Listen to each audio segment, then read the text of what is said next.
d'interprétariat en simultané. Pour écouter l'anglais, le français ou l'espagnol, vous cliquez sur le globe qui est en bas de votre écran qui dit interprétation, puis sélectionnez le canal que vous souhaitez écouter. Cette contre-mobilisation est organisée par plus de 300 organisations locales, régionales et mondiales, réunissant les femmes et les hommes qui produisent des aliments euh, de différents secteurs, la pêche, les pastoralistes, les pauvres urbains, les jeunes, entre autres. Et c'est une de nos actions que nous menons pour rejeter la tenue du sommet des Nations Unies sur les systèmes alimentaires en septembre et le pré-sommet qui a lieu bientôt à Rome. Nous avons parmi nous 3 intervenantes qui vont faire part de leur perspective depuis leur secteur. Nous avons tout d'abord Ndira Deos de la Marche mondiale des femmes qui nous livrera la perspective des femmes sur cet enjeu. La deuxième intervenante sera Paola Gioia de la Via Campesina, le mouvement mondial des paysans qui réunit plus de 200 millions de membres et 264 organisations sur 63 pays. La troisième intervenante sera Paola De Meo de Terra Nuova, une ONG italienne qui a un bon nombre d'expériences dans la lutte en faveur de la souveraineté alimentaire dans le monde.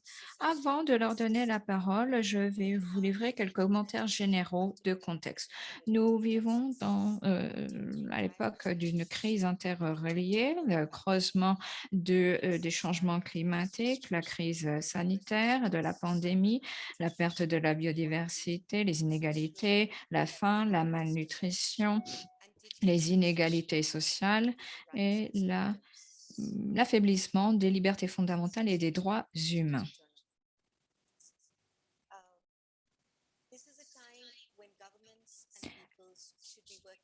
Le moment est venu pour que les gouvernements et les peuples travaillent de concert pour mettre au point des programmes, des politiques publiques qui répondent à ces défis pour lutter contre les causes profondes et lutter contre les schémas qui perpétuent ces crises. Mais au lieu de ça, c'est l'inverse qui se produit. Le démantèlement continu des biens et des services publics, l'affaiblissement de l'intérêt général et la privatisation rampante généralisée dans tous les secteurs. La privatisation des gouvernements vole les peuples de leurs droits et de leur droit à demander des comptes à leur gouvernement. Et ceci contribue à mettre la priorité des profits, des bénéfices sur les droits humains. Par ailleurs, nous constatons une augmentation de l'influence des entreprises dans différentes instances multinationales, notamment les Nations Unies, dans des domaines comme l'eau, l'alimentation et les droits humains. Les entreprises, ce faisant, sont en train d'opérer un changement du multilatéralisme vers quelque chose qui n'est pas du tout transparent et dans lequel c'est l'argent qui a le plus de poids. C'est dans ce contexte que nous rejetons de façon inconditionnelle le partenariat entre les Nations Unies et le Forum économique mondial et le sommet des Nations Unies sur les systèmes alimentaires qui en découlent. Ce sommet continue à encourager le manque de transparence, va continuer à enlever les ressources et les énergies publiques sur les enjeux publics pour donner la priorité et la mainmise aux entreprises. Le sommet est plein de conflits d'intérêts parce que ce sont les mêmes acteurs qui sont la cause profonde des problèmes et qui continuent à proposer de fausses solutions. Et ce qui est tout aussi préoccupant, ce sont la remise en question du comité de la sécurité alimentaire mondiale, qui est la plateforme intergouvernementale la plus ouverte dans le monde et qui a le mandat et la pleine légitimité de travailler sur les questions de sécurité alimentaire et au sein duquel font partie la société civile et tous les secteurs réunissant les hommes et les femmes qui produisent l'alimentation à petite échelle. Nous rejetons le système alimentaire, le sommet tel qu'il est prévu. Nous demandons à ce que la primauté soit donnée au CSA et que sa vision soit renforcée, tout ceci en s'ancrant dans des approches fondées sur les droits humains et participatives.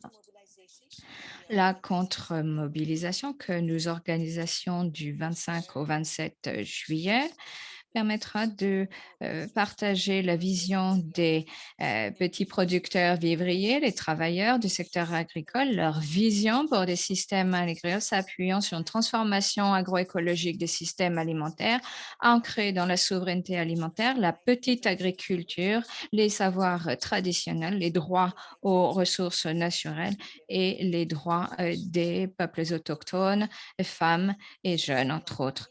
Le programme est en ligne.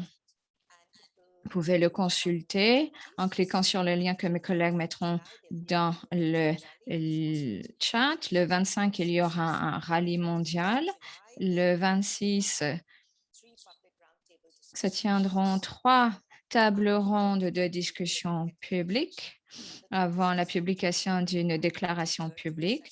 Et le 27 juillet auront lieu différents dialogues sur différents enjeux. Et le 28 juillet aura lieu un panel de discussion de clôture de ces journées de mobilisation. Et donc, sans plus attendre, je vous propose d'entendre nos 3 intervenantes. Il y aura également 15 minutes de questions-réponses à la fin des 3 interventions. Merci d'écrire vos questions dans le chat. La première intervenante est Indira Deouche de la Marche mondiale des femmes. Vous avez la parole. Thank you, Shamali. My name is Inzira Dideush. I'm from Mozambique. Merci, Shalmali. Je m'appelle Indira Deouche. Je viens du Mozambique, la Marche mondiale des femmes, et je fais partie du groupe de travail du MSC sur les femmes. Pour rebondir sur ce qu'a dépeint Shalmali, il faut dire que le sommet détourne l'attention des véritables problèmes planétaires dans un contexte crucial.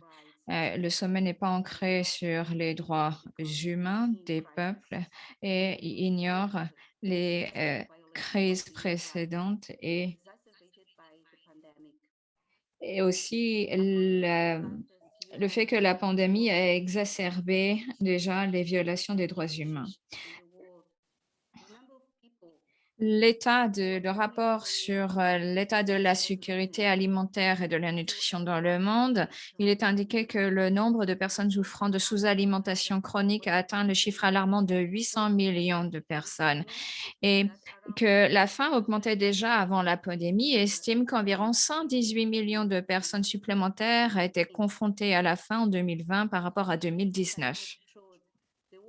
La crise de la COVID-19 a mis en lumière les problèmes déjà structurels, les exploitations, le sexisme et d'autres problèmes qui existaient déjà dans la société. La crise a également exacerbé les conséquences sur la question de la faim, ainsi que d'autres problèmes structurels déjà existants au sein des systèmes alimentaires des entreprises et des chaînes logistiques de plus en plus mondialisées. Et elle a mis en lumière que l'accent était davantage mis sur la croissance à tout crin aux dépens de la prise en charge des droits humains. Et donc, il est urgent d'opérer une transformation basée sur les droits humains et sur les principes de l'agroécologie afin de progresser vers la souveraineté alimentaire, la justice de genre, la justice climatique, la justice économique et sociale, la biodiversité, la santé des populations et la planète, tout étant des conditions préalables à une paix durable. Le sommet n'envisage pas véritablement de lutter contre les la crise écologique et les problèmes liés à la faim et à la malnutrition.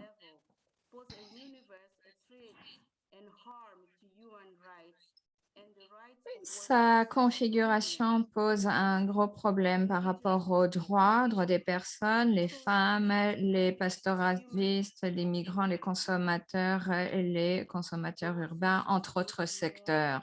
Ce sont ces personnes qui contribuent le plus à la sécurité alimentaire, à savoir les petits producteurs, qui sont aussi les personnes qui sont le plus touchées et concernées par la concentration des industries sur les marchés, les semences, les ressources financières et naturelles, ainsi que la privatisation des biens communs et des biens publics.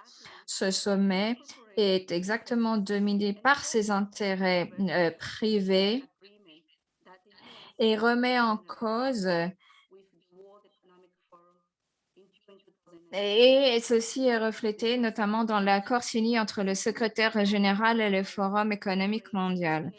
En fait, le sommet mm, va continuer à perpétuer le système déjà en place qui bénéficie aux 10% les plus nantis et il ne va pas du tout répondre aux problèmes de la majorité des personnes. La question des conflits d'intérêts n'est pas résolue au sein de la structure de gouvernance du sommet.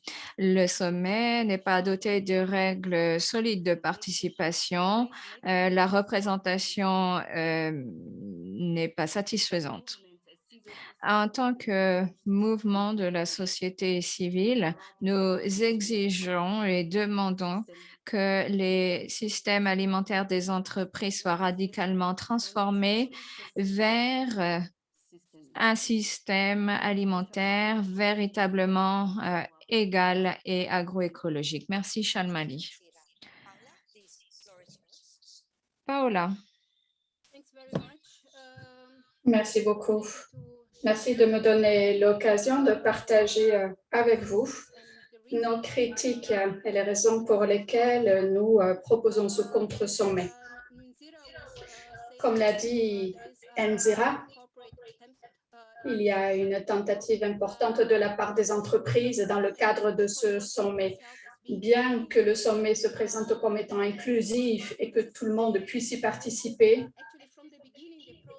dès le départ, le processus d'organisation du sommet a été complètement opaque et a écarté les institutions existantes de l'ONU basées sur les droits humains, ainsi que les plateformes légitimes des organisations de la société civile et des peuples autochtones. Le sommet promeut des modèles de gouvernance fortement problématiques qui se basent sur le multipartisme. Le multipartisme constitue une menace très sérieuse pour les systèmes alimentaires démocratiques. Le multipartisme traite tous les acteurs de la même manière, indépendamment de leurs différents rôles et responsabilités au niveau du système alimentaire. Il ignore complètement les importantes asymétries de pouvoir et les asymétries de ressources également. Il évite donc les conflits d'intérêts. D'un côté, le multipartisme affaiblit le rôle des États membres, de l'autre, il facilite l'influence indue des intérêts des entreprises, qui constitue en réalité une tendance propre à la mainmise des entreprises sur les Nations Unies. Ceci nous relie à la question de la reddition de comptes. Il n'y a en réalité pas de reddition de comptes dans ce contexte. Le sommet promeut les plateformes multipartites comme un remplacement des institutions publiques au niveau national, régional et mondial aussi.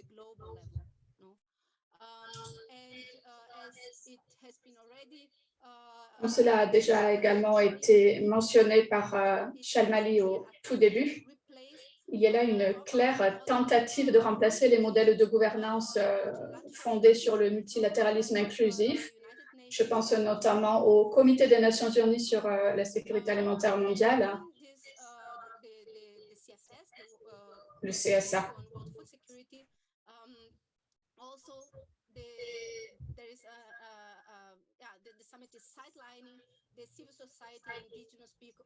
Le sommet met de côté également le mécanisme de la société civile et des peuples autochtones qui fait partie du CSA et qui constitue un espace où les communautés vulnérables disposent d'un siège véritable au niveau de la table du CSA. Le sommet promeut également un concept très étroit de la science. Il s'attaque frontalement au groupe d'experts de haut niveau, le HLPE, qui existe déjà au niveau de la structure du Comité des Nations Unies sur la sécurité alimentaire. Le groupe d'experts de haut niveau a pour mandat clair de servir d'interface entre la science et la politique en matière d'alimentation au niveau mondial. Le HLPE travaille dans le cadre d'un processus participatif de politique scientifique. Il comprend également des consultations ouvertes permettant à la société civile, aux communautés autochtones et à tous les autres acteurs concernés d'apporter leur contribution. De telles approches exclusives représentées par le sommet, exclusives de la connaissance et de la science, tendent à favoriser les puissants, en particulier le secteur des entreprises, et à négliger les énormes problèmes posés par les conflits d'intérêts pour la recherche et la science. Nous pouvons donc conclure en disant que bien que les organisateurs du sommet visent à créer une illusion d'inclusivité, ainsi que des responsabilités partagées de manière égale, il reste peu clair qui contrôle la prise de décision et selon quelle procédure les décisions seront prises. S'agissant des solutions maintenant, tout d'abord, je pense qu'il y a là un consensus de notre côté pour dire qu'il y a une nécessité en faveur, la nécessité d'un changement radical, mais ce sommet n'ouvre pas la voie à un changement systémique urgent et profond, tel que celui dont a besoin le monde aujourd'hui. Le sommet a été détourné par les représentants de l'industrie alimentaire et par les représentants de l'agro-industrie.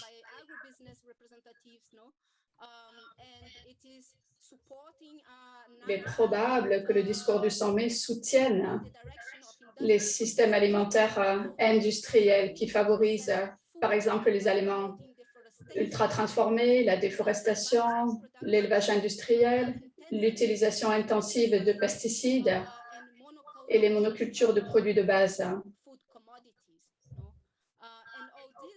Et nous savons que tout ceci entraîne, bien sûr, la détérioration des sols, la contamination des cours d'eau, ainsi que des impacts irréversibles sur la biodiversité et la santé des personnes.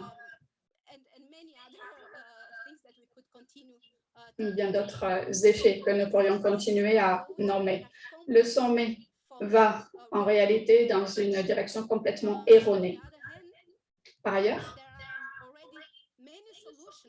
il existe déjà de nombreuses solutions qui sont en place, qui ont été établies. Et ces conditions, ces solutions figurent au niveau de nos assiettes.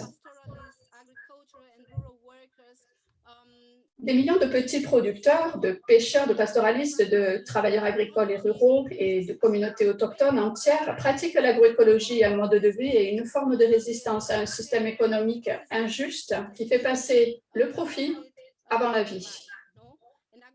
L'agriculture agroécologique s'adapte constamment aux besoins,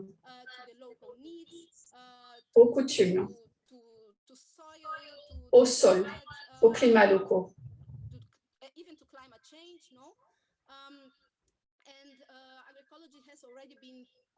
Comme l'attestent d'innombrables experts, l'agroécologie améliore la nutrition, elle réduit la pauvreté, elle contribue à la justice entre les sexes, elle lutte contre le changement climatique et elle enrichit les terres agricoles.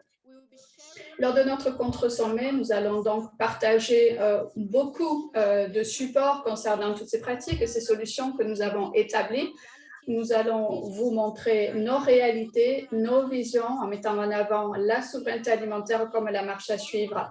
Et nous vous invitons à nous suivre et à diffuser les informations relatives à notre contre-sommet. Merci, Paola. La parole est maintenant à Paola De Meo. Merci, bonjour à tous. Je suis Paola De Meo de Terra Nova, une ONG italienne membre du MSC. Depuis la perspective italienne que je vais apporter ici, je souhaite dire qu'il est très difficile d'organiser un mouvement de la société civile autour des questions d'alimentation. Nous l'avons fait aujourd'hui, ce matin, par exemple, pour une flash mob devant la FAO et son siège ce matin à Rome.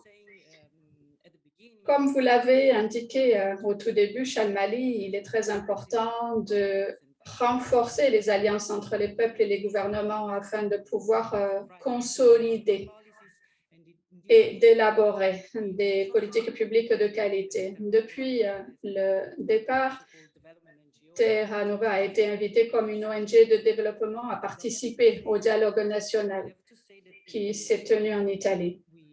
Et je dois dire à ce sujet que nous avons pu constater tout ce que viennent de dire nos collègues ici aujourd'hui. Nous avons constaté les défauts du sommet car ils ont été reflétés au niveau du sommet.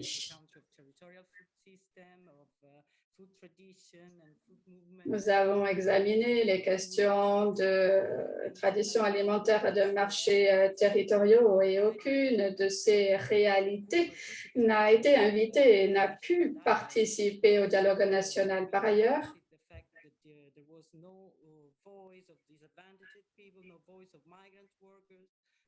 il convient également d'écouter la voix des travailleurs migrants.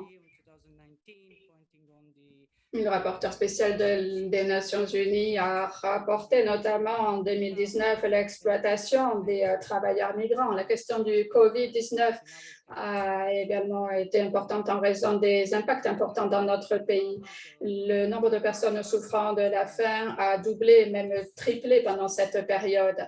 Ces préoccupations n'ont pas du tout été reflétées au niveau du dialogue national et nous l'avons souligné. Nous avons pointé du doigt ce fait. Nous avons montré quelles étaient toutes les critiques que nous constations vis-à-vis du sommet, mais nous n'avons reçu aucune réponse à ceci. Le dialogue, en fin de compte, a défini des bonnes pratiques, des pratiques des entreprises pour réduire les pertes alimentaires, les questions de bonnes pratiques en matière de durabilité. Et voilà ce qui a été reflété dans le résultat final du dialogue. Nous avons donc essayé de faire de notre mieux pour mobiliser les personnes, pour avoir une contre-réaction et pour également faire passer l'information sur le sommet, car il convient de dire ici que les gens ne savent pas ce qui est en train de se passer. On entend quelques reportages maintenant à la télévision, sur la radio, mais les gens ne savent pas exactement ce qu'il retourne. Les gens entendent parler d'un sommet des Nations Unies, ont tendance à penser qu'il s'agit d'une bonne chose. Il convient donc d'expliquer quels sont les enjeux derrière le sommet. Ça a été un grand défi pour nous. Le mouvement est un petit peu fragmenté, ça n'a pas aidé. On a également essayé de parler à des parlementaires pour avoir des réponses au niveau du Parlement, car les parlementaires n'étaient pas non plus si impliqués. Donc, on leur a demandé d'avoir une session de questions-réponses avec le ministère aussi pour en savoir davantage et pour savoir également quelle était la position de l'Italie au niveau du sommet. Bien sûr, le COVID-19 a fait l'objet d'exemples de solidarité importants au niveau de l'Italie. Il y a eu des développements de groupes d'achat solidaires, la fourniture d'aliments frais et de qualité aux personnes dans le besoin. Un espace sûr a également été créé pour échanger des informations en matière sanitaire et pour également prendre soin les uns des autres. Je crois que ce genre de réseaux qui ont été établis sont aussi très importants pour s'informer et pour activer notre contre-mobilisation. Et c'est ainsi que nous souhaitons procéder et nous les invitons à nous rejoindre aujourd'hui.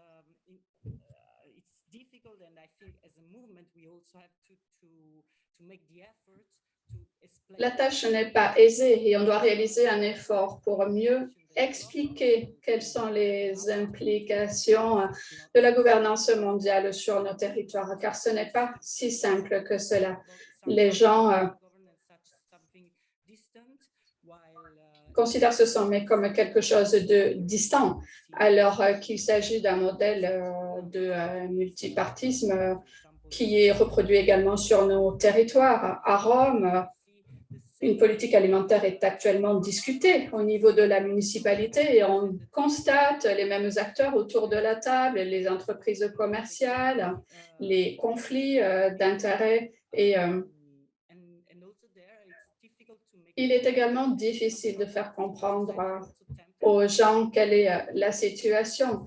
Nous disons que nous sommes présents à la table malgré ce multipartisme pour pouvoir défendre nos intérêts, mais les rapports de force sont si importants qu'il est difficile de faire quelque chose car nous sommes faibles. La seule chose en réalité que nous pouvons faire est de dénoncer et de ne pas être cooptés par ce modèle multiparti caractérisé par le multipartisme qu'on voit partout maintenant. Voilà quelle était ma contribution depuis la perspective italienne. Je vais rester jusqu'à la fin de la réunion si jamais vous avez des réactions ou des questions. Je vous remercie. Merci beaucoup, Paola. Je crois qu'il nous reste maintenant 10-15 minutes pour des questions. Je crois que 3 questions ont été posées. Gabriela, de Politico Europe, a 3 questions. Pourrions-nous avoir plus de détails concrets, des exemples concernant les critiques du MSC? De quelle manière le sommet minimise-t-il le rôle des États et donne plus de pouvoir aux entreprises? Deuxième question.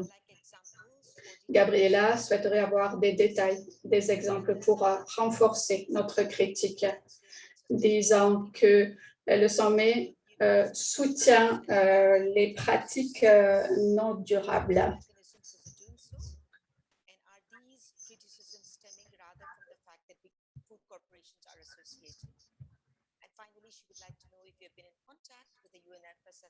Avez-vous été en contact avec les gouvernements participants au sommet ou avec le docteur Agnès Kalibata? L'interprète s'excuse, il y a quelques petits soucis de connexion.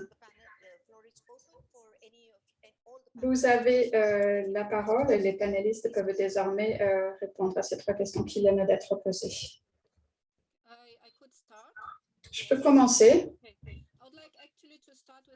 Je souhaiterais commencer par la dernière question concernant les éventuelles interactions avec les organisateurs du sommet. En effet, il y en a eu plusieurs courriers ont été échangés. Ils sont disponibles sur notre site Internet. Il y a eu plusieurs tentatives d'échange de la part du MSC avec les organisateurs du sommet depuis 1 an et demi à peu près. Nous avons exprimé nos préoccupations importantes concernant le processus et son programme. Nous avons demandé des changements profonds afin de pouvoir participer au sommet. Cependant, ces changements ne sont pas intervenus. Nous avons pu constater en effet que la plupart de nos préoccupations, de nos critiques ont été confirmées avec le temps, avec le déroulement ultérieur de l'organisation du sommet. Ces préoccupations ont également été reprises par d'autres acteurs, notamment récemment par un courrier signé par des centaines de chercheurs. Il y a eu des moments d'échange, bien sûr. Nous avons tenu des conversations. Cependant, nous sommes d'avis que si les leaders du sommet avaient été vraiment intéressés par une participation véritable de nos secteurs, alors nos voix, nos préoccupations auraient été écoutées dès le départ. Ils auraient écouté nos revendications en faveur d'une réorientation de la direction du sommet. Nous n'aurions pas été ignorés. Ceci n'a pas eu lieu. Donc, pour nous, nous avons compris qu'il n'y avait pas de volonté politique pour procéder aux changements nécessaires. Et ceci nous montre à quel point l'agenda des entreprises domine ce sommet, et c'est la raison pour laquelle nous demeurons sur notre position et pensons que nous ne pouvons pas participer à quelque chose comme cela. Je crois que je vais en rester là. Address the second question. Nzira, would you like to go, please? Nzira peut répondre à la deuxième question, Nzira.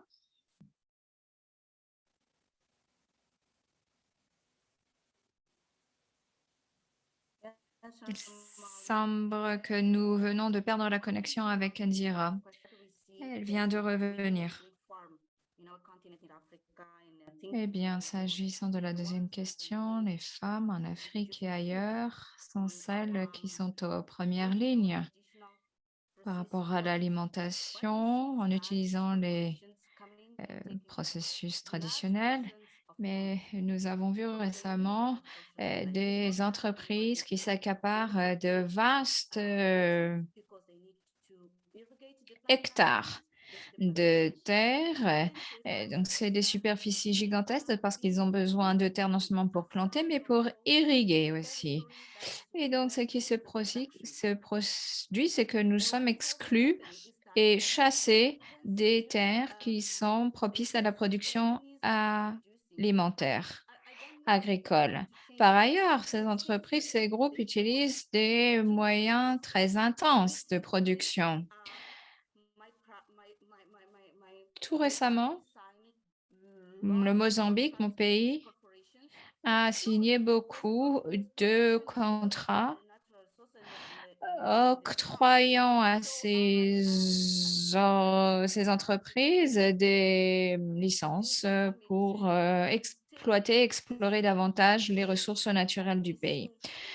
Nous sommes convaincus que le sommet va suivre la même approche, va exacerber ces approches encore davantage.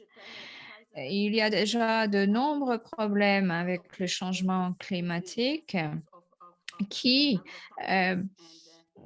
dont l'une des causes est justement l'agriculture industrielle, les produits toxiques et le fait que toutes ces procédures entraînent un plus grand nombre de personnes qui ont faim. Merci, Nzira. Avant de donner la parole à Paula De Meo, s'agissant de la deuxième question,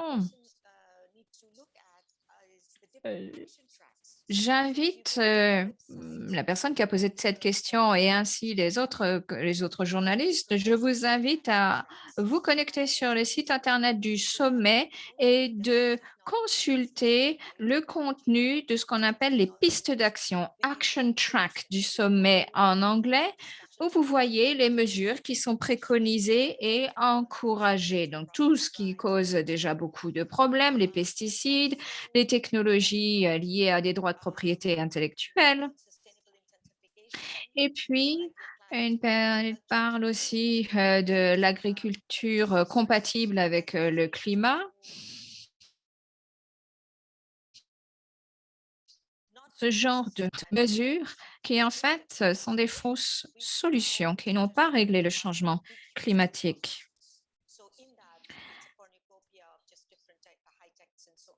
Donc, vous verrez que les solutions envisagées sont vraiment un pêle-mêle de solutions qui posent déjà beaucoup de problèmes.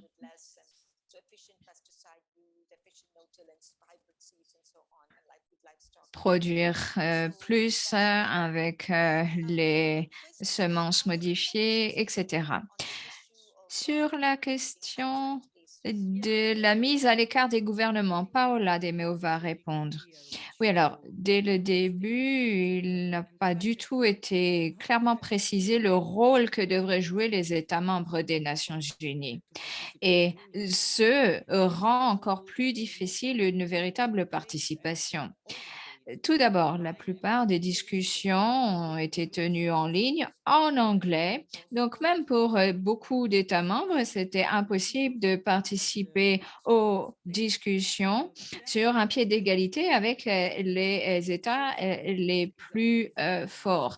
Par ailleurs, la véritable mise à l'écart du CSA, le Comité de la sécurité alimentaire mondiale des Nations Unies, qui a le mandat initié par les États membres concernant les enjeux d'agriculture et d'alimentation, n'a pas du tout été donc inclus. Et les instruments, les recommandations produits entérinés par le CSA ne sont pas du tout repris dans les pistes d'action évoquées par Chalmali.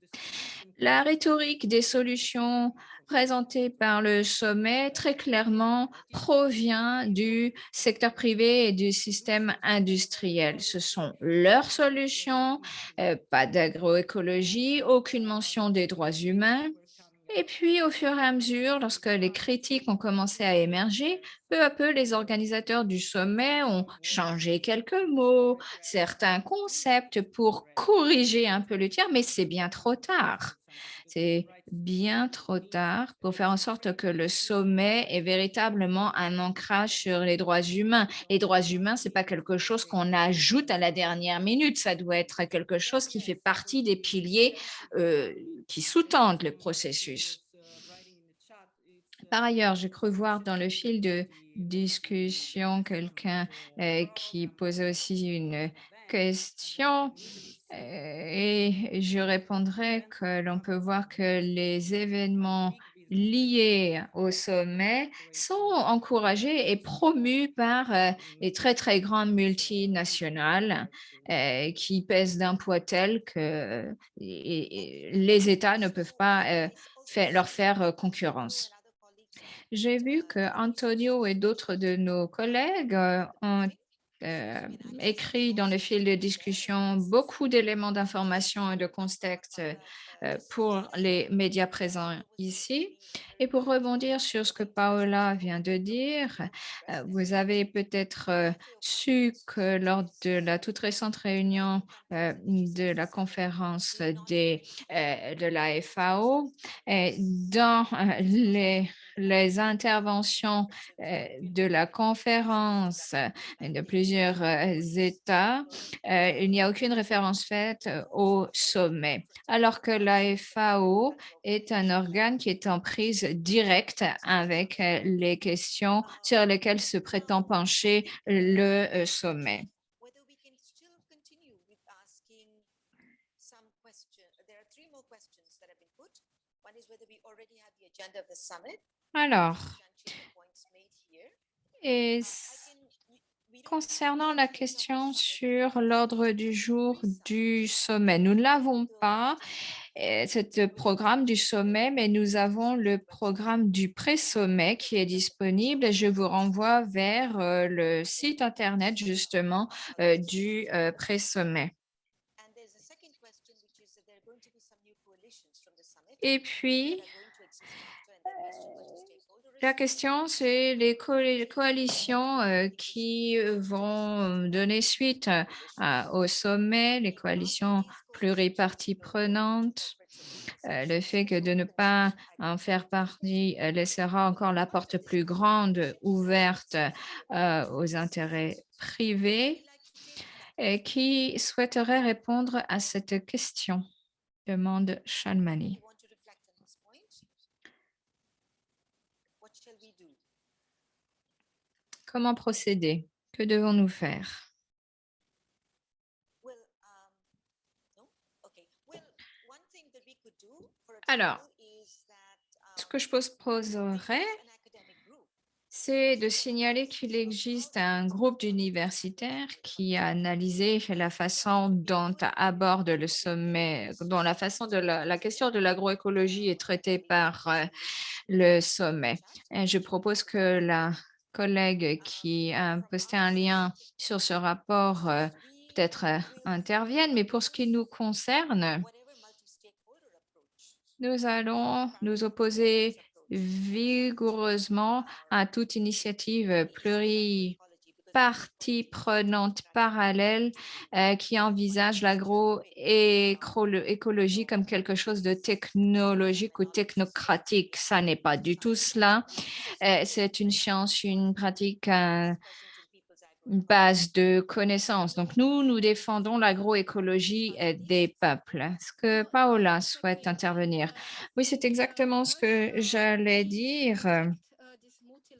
Pour ce qui nous concerne, nous rejetons absolument cette approche multipartie prenante prônée par le sommet. Nous voulons rester fidèles à ce que nous avons défendu depuis le début et nous entendons défendre cela dans le cadre des espaces démocratiques qui existent, tout en défendant aussi nos espaces d'organisation autonomes. J'aimerais lire la toute dernière question qui est: est-ce que le problème de la non-participation des États relève d'un manque de coordination? Entre autres, je me demande si les éléments qui ont été envoyés au coordonnateur ont été pertinents. Donc, la question soulève la question de comment on doit se mobiliser auprès des gouvernements par rapport au sommet. Est-ce que Nzira ou Paola souhaitent répondre?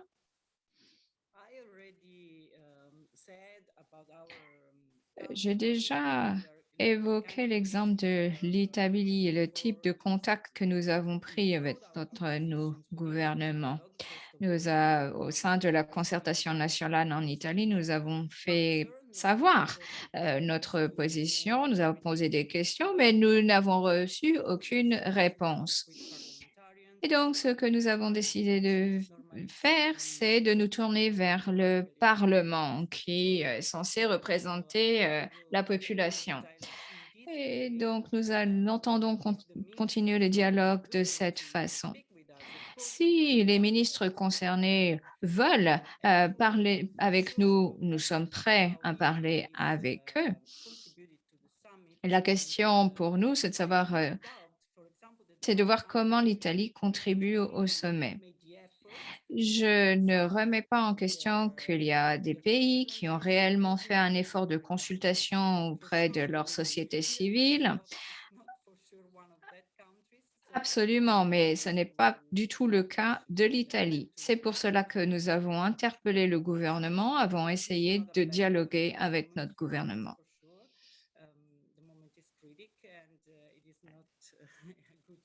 Le moment est compliqué, le gouvernement actuel n'est pas en notre favorable à nos positions.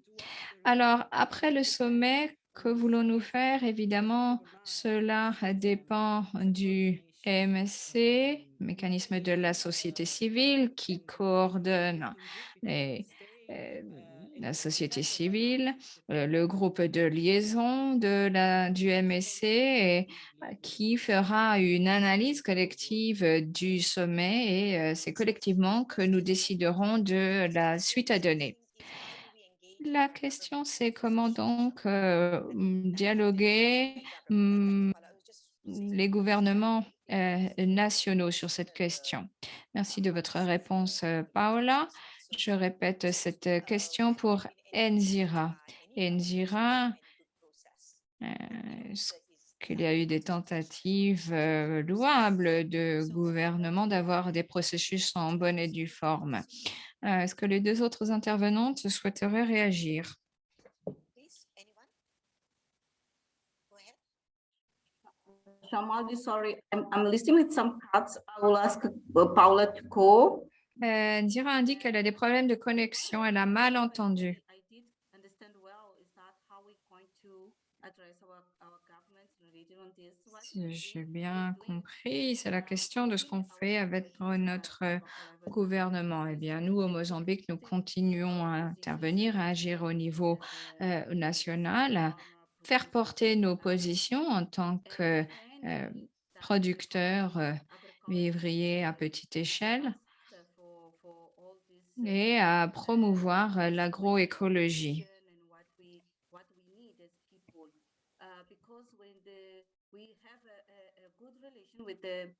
Avec au cœur de tout cela les peuples, la population. Il ne faut pas laisser les acteurs privés mettre la main mise sur nos ressources naturelles pour des raisons de pouvoir. En tous les cas, de façon très simple, c'est ce qui est en train de se passer. Même pendant la pandémie, les petits producteurs vivriers ont démontré qu'ils étaient en mesure de continuer à alimenter la population locale. Aussi, notre intention n'est pas du tout de nous laisser faire et de nous laisser spolier nos ressources. Nous allons continuer à lutter en ce sens auprès de notre gouvernement. Problème de connexion depuis le Mozambique. Paula, Merci. Est-ce que Paola Joya voudrait répondre? C'est difficile à dire parce que chaque gouvernement a eu une approche différente. Il y a certains gouvernements qui n'ont réalisé aucune consultation, d'autres ont eu une approche un peu participative. S'agissant de mon pays, l'Allemagne, pays où je me trouve, la consultation n'a pas du tout été transparente. Nous n'avions aucune idée de qui fixait les priorités et le programme. Mais ce que je voudrais dire ici, c'est souligner l'importance qu'il y a une totale absence de transparence et de règles, que ce processus est totalement opaque. Et au niveau national, ça s'est retrouvé aussi. Personne n'a aucune idée de si les résultats, les conclusions des concertations nationales alimenteront les discussions au niveau du sommet et comment elles seraient utilisées. On ne le sait pas parce qu'il n'y a aucune règle claire en ce sens. Ça, c'est un point important qu'il convient de souligner. Certaines organisations de la société civile ont décidé de participer au processus national parce que si vous voulez peser d'un poids influencer, il faut commencer par vous engager auprès de votre gouvernement. D'autres ont décidé que non, parce qu'elles jugeaient que le gouvernement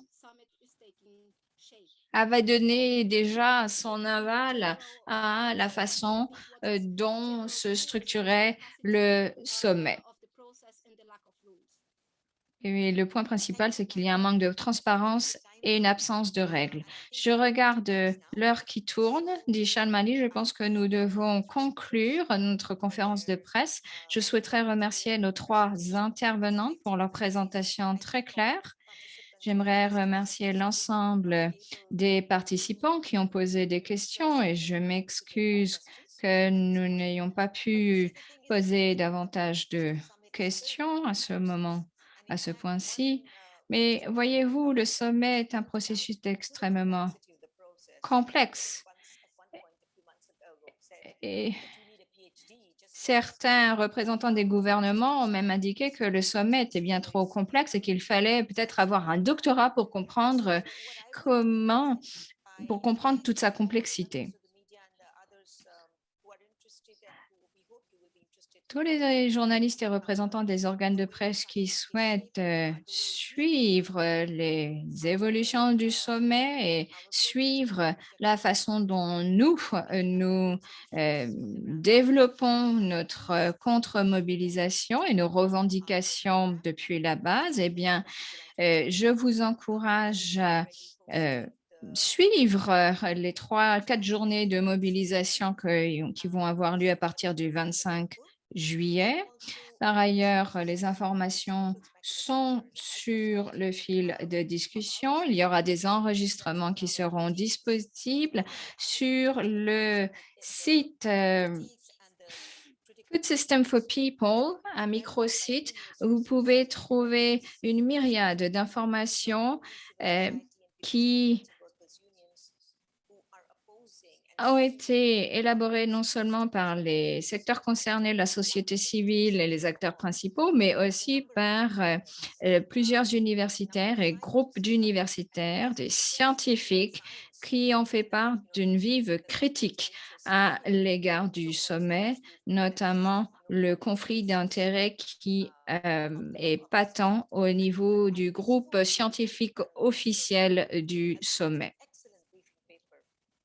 Et je vous encourage aussi à consulter l'analyse pertinente réalisée par IPES Food à ce sujet.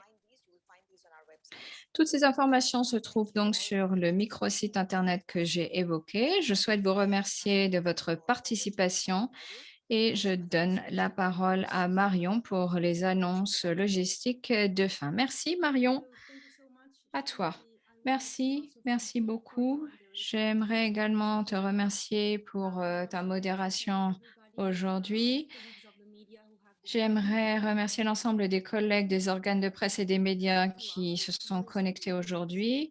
Très rapidement, dans quelques heures, vous allez recevoir un email pour consulter l'enregistrement de cette conférence de presse, ainsi qu'un kit pour la presse avec plusieurs éléments d'information et des ressources. Par ailleurs, je suis également à votre disposition si vous avez toute question subsidiaire. Merci beaucoup à tout à chacun. N'oubliez pas de consulter notre site Internet pour consulter la dernière mouture du programme et nous vous invitons à nous rejoindre pour cette mobilisation qui démarre le 25 juillet. Merci beaucoup. Et nous remercions aussi les interprètes du MSC. Merci à tous. Bonne fin de journée. Au revoir. Bye.